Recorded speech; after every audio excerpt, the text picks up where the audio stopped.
Hey, Jake's back and he's got his own show. He's on the mic and he's ready to go. Noodle on his left, Jess on his right. Hey, hold up, don't start a fight. He's got you covered with all the sports.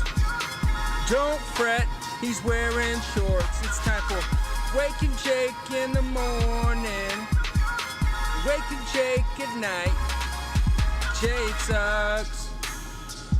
Oh.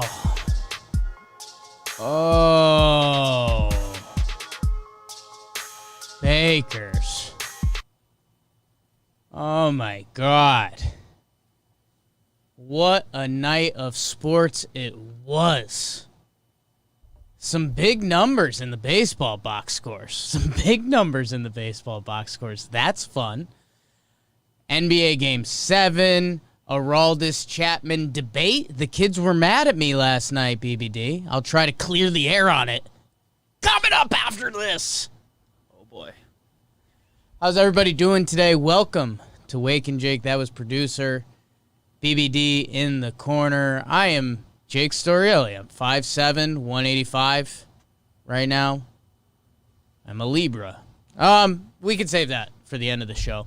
We are coming live from the Roosevelt Studios, RSV LTS. I'm wearing a Roosevelt shirt right now, so if you think I look good, it's all because of the shirt right now. It's all because of the shirt right now. And if you don't, it's not because of the shirt. Yeah, right now. that's a very good point, BBD. BBD, let's get into the game tonight because it's not the Yankees-Rays, and I want to talk about the Chapman stuff. I think I'm going to have a nice 2-minute dialogue on it so we can maybe clip it later.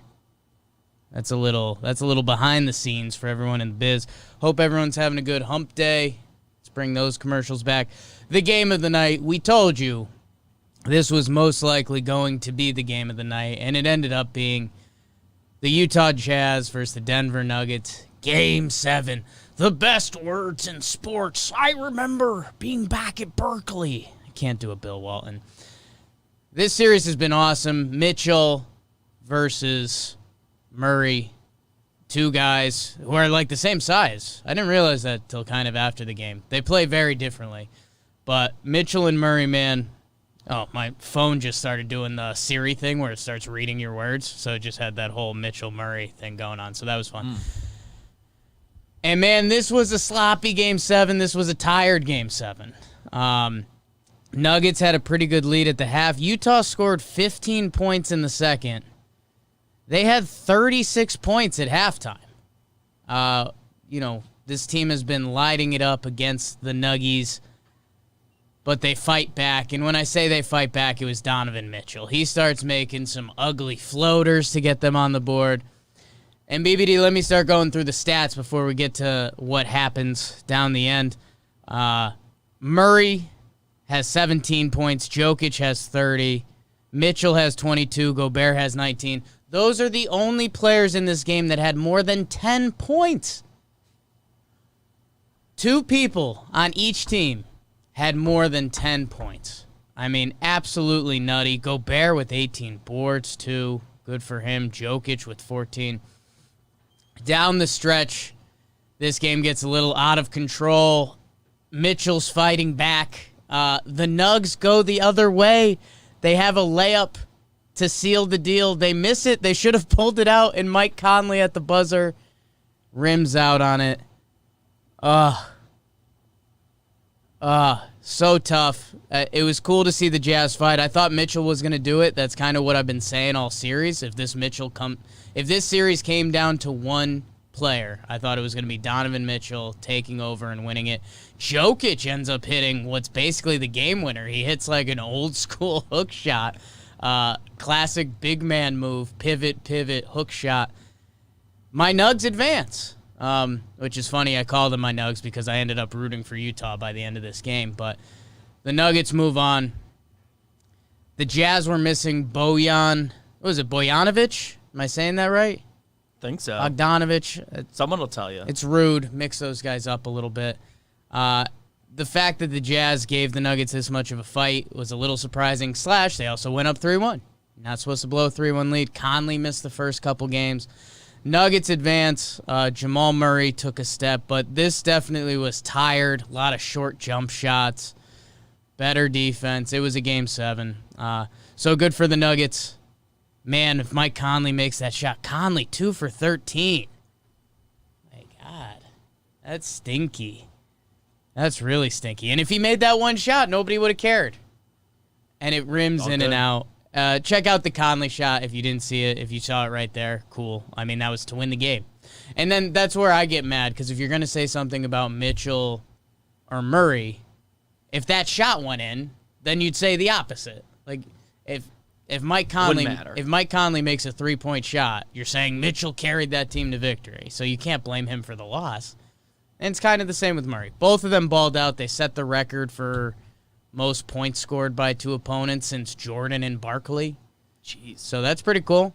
So go check that out. Those are the guys you're doing the first thing since. Yeah, those are pretty good ones. So a little basketball for the folks. I know a baseball company, and we had some big baseball news yesterday, and I want to talk about it. Like I said, I kind of got in the weeds last night, / the kids were mad at me, BBD, and I'm a man of the people. So I was wondering why the kids were so mad at me.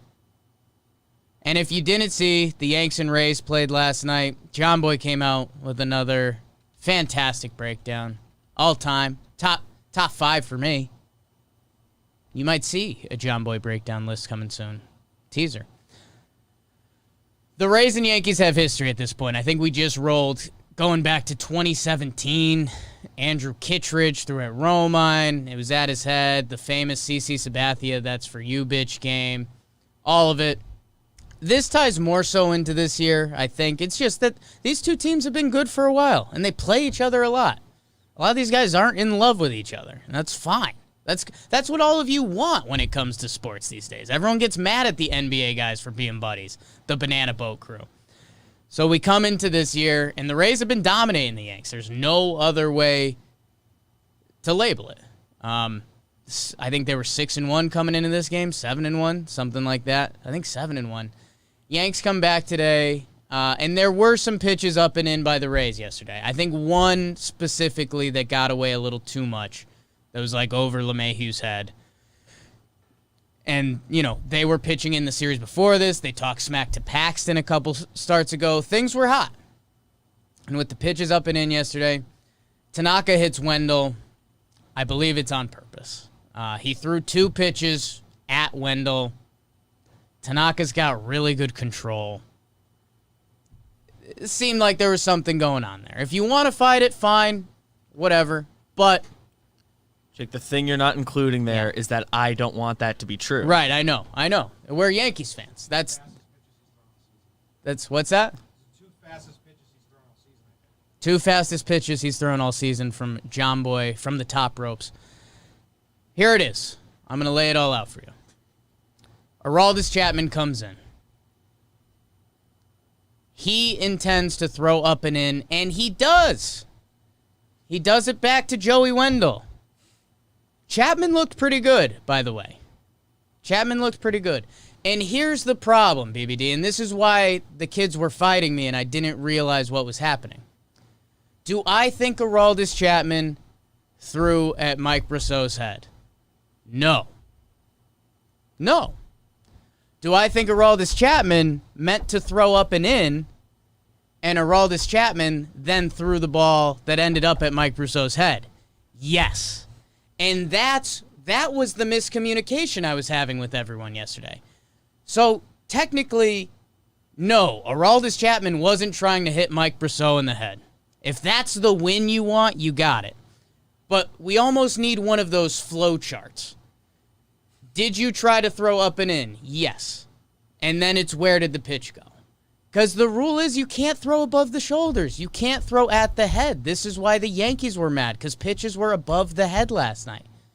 So no, Aroldis Chapman was not aiming at Mike Brosseau's head. Was Aroldis Chapman trying to throw up and in to send a message? 100%. And if you're going to do that, there's one place you can't miss. And it's up by the head. And it was right at his head. It's exactly where his head was. It was right at his head. So, that's kind of my stance on it. The kids didn't like that. I think it was a little bit of a miscommunication because when was the last time someone's like thrown at somebody's dome? Like, I'm coming to take you out. I don't think that happens anymore. Like, people reference the Joe Kelly stuff. Joe Kelly was very wild. Aroldis Chapman didn't have a 3-ball count that inning. 1 inning pitch, 1 strikeout, 0 hits, 0 walks. No 3-ball counts. Chapman looked pretty good. Joe Kelly, because people called us out on this because they were like, you guys saw Joe Kelly shirts. Joe Kelly was wild as hell. It was a 3-0 count, and then he threw a spinner over Correa's head. That's different. And I'm sorry if you can't interpret why that is different, but it is. And I do think Kelly was very genuinely wild that inning. He walked guys. He threw it away. So that's my take on that. Probably clip that out because some of the people were mad at me. And I guess if you want to disagree, you can. But if you don't think, so this was the other counter argument. Why would Chapman be willing to risk the hitter hitting the batter to put the tying run on base? I partially get it. In theory, that's really good baseball to not hit a batter to put the tying run at bat. 2-run game. Do you think Aroldis Chapman, one of the most dominant pitchers in the game's history, and that's not adding anything. Like, I have facts that go with it. It's not hyperbolic. He strikes out half the hitters he's faced. He has the fastest pitches in MLB history, right? Yep. Like, he used to have a Chapman filter on the season velocity shit. If you think Aroldis Chapman is worried about putting a batter on with 2 outs because he might lose the game, that's not how athletes think. That's not the next guy. They always think they're getting the next guy, especially Aroldis Chapman. So that's my counter argument to that. I do get it from a baseball strategy standpoint. That's not the best. Wouldn't be what you'd want to do. Aroldis Chapman does not care. Aroldis Chapman does not care. He was trying to send a message. Where the message ended up was the problem. And again, I would just say try to strap on the other shoes, people.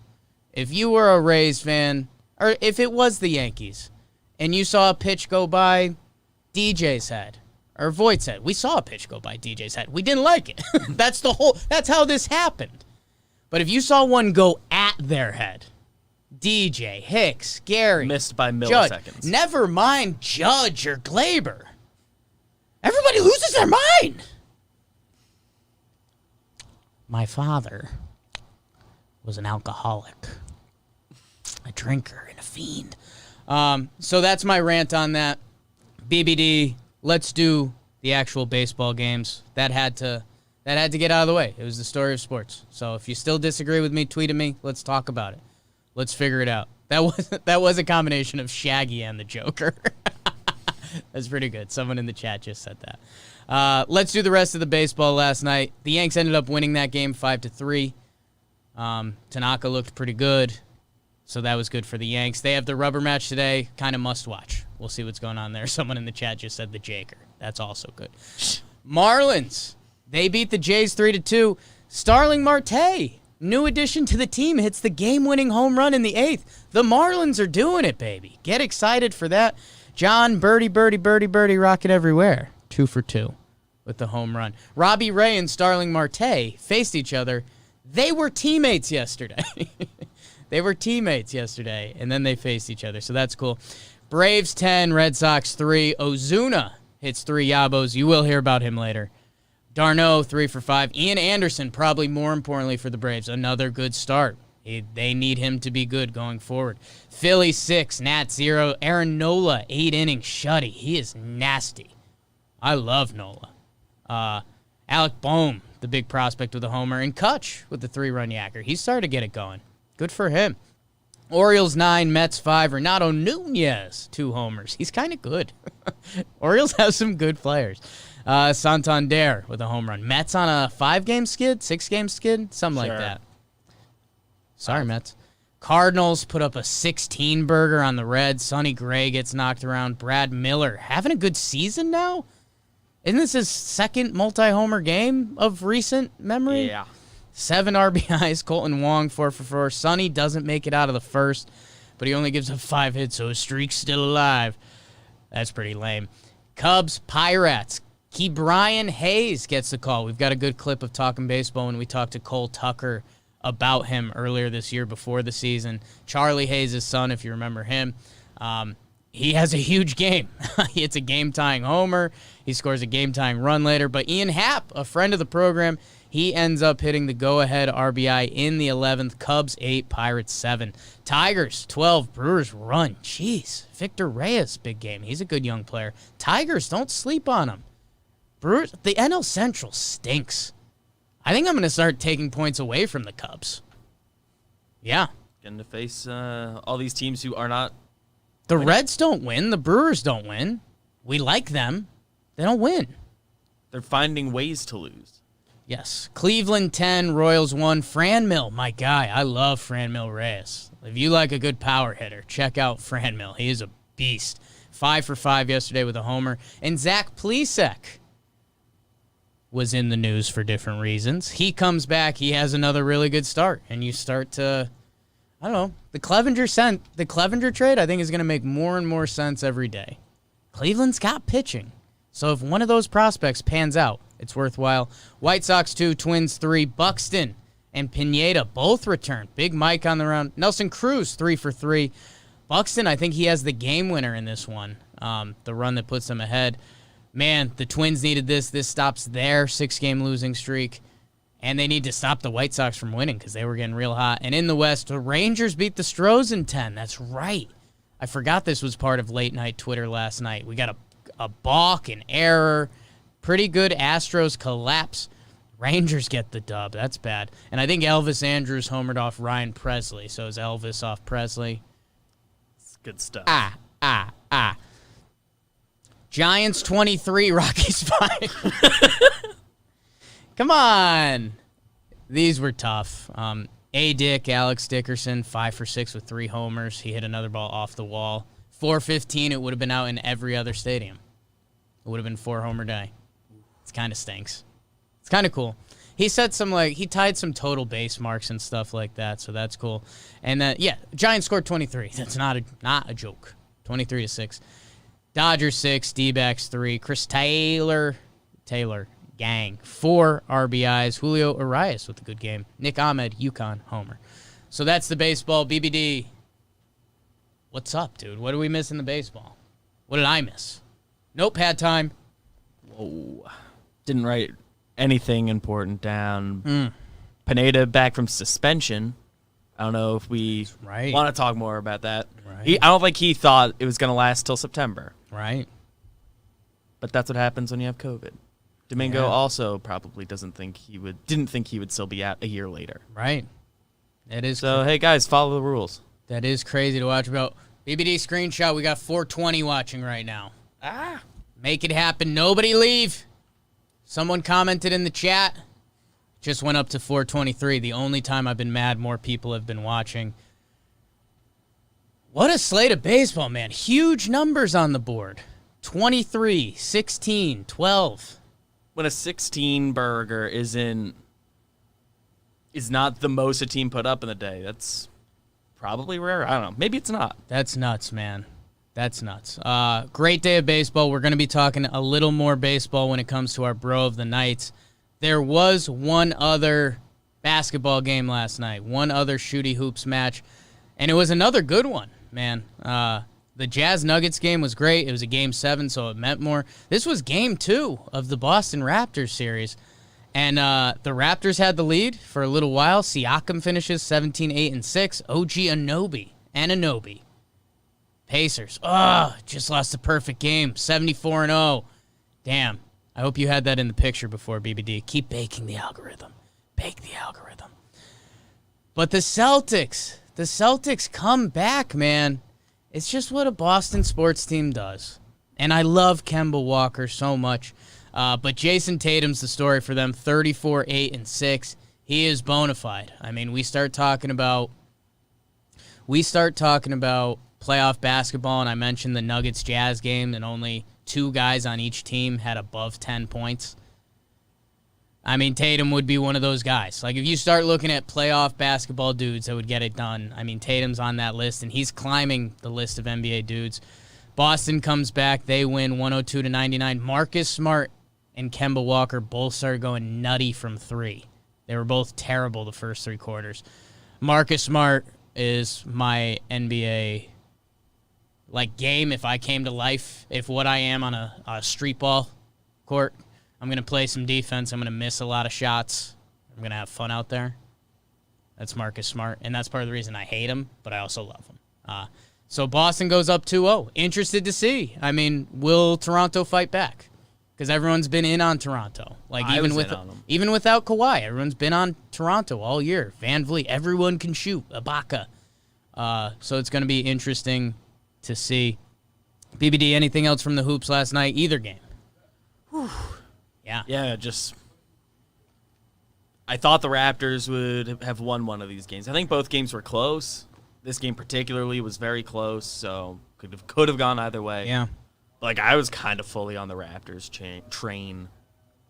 Like, after they handled their first series pretty easily. Well, they played. The part that's going to be interesting for me, BBD, is, well, A, can the Raptors get the third game? Because if they don't, the series is just over.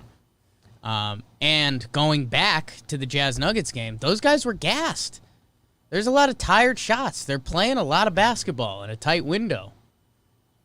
So if Boston can get a sweep or a 4-1 win or something like that, that could be huge, especially if the Bucks end up going 7 with the Heat.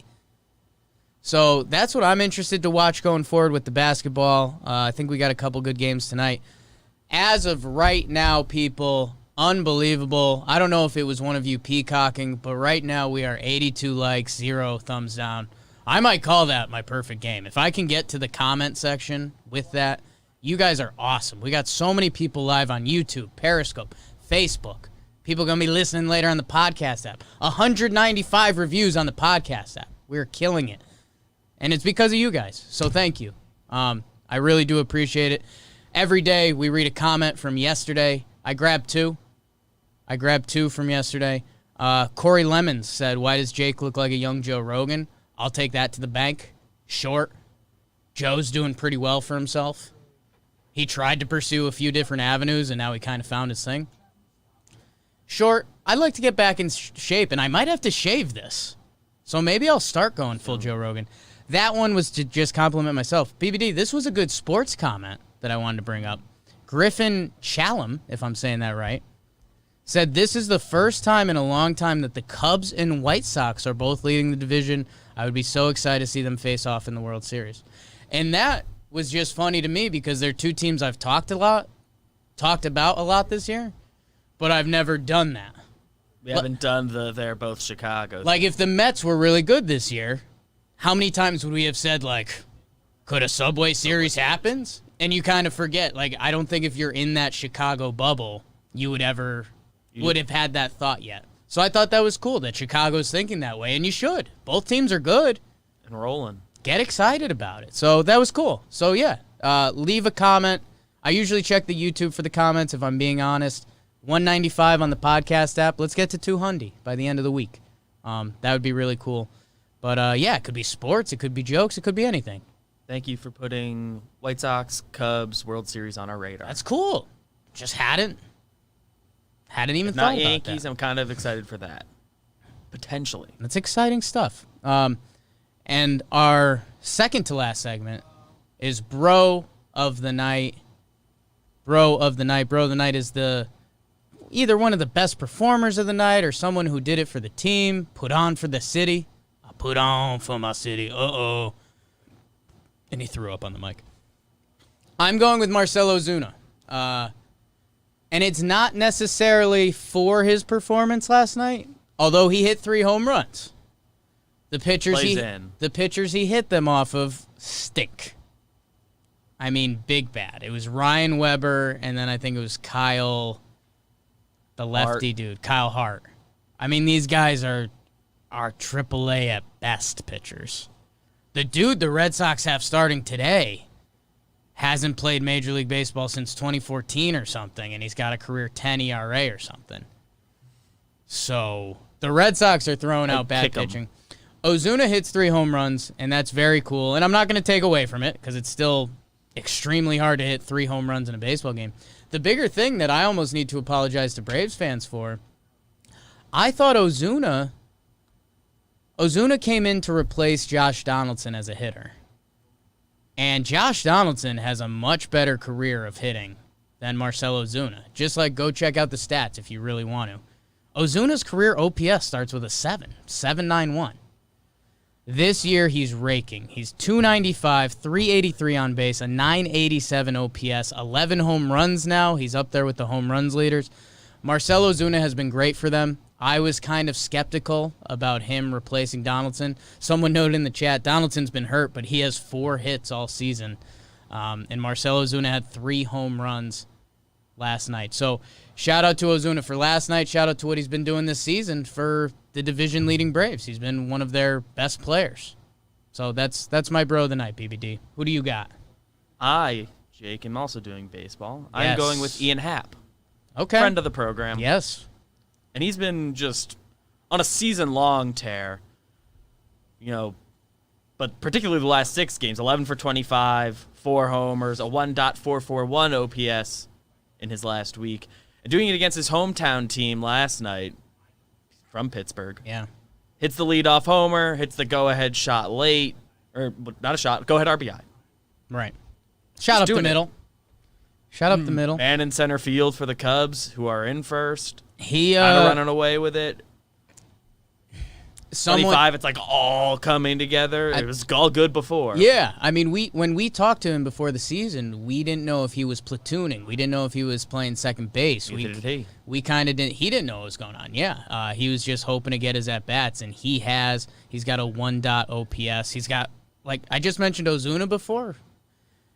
Ian Happ has a 845 career OPS, 350 games. Like, it's a decent sample. He's just turned 26. Like, he's really good.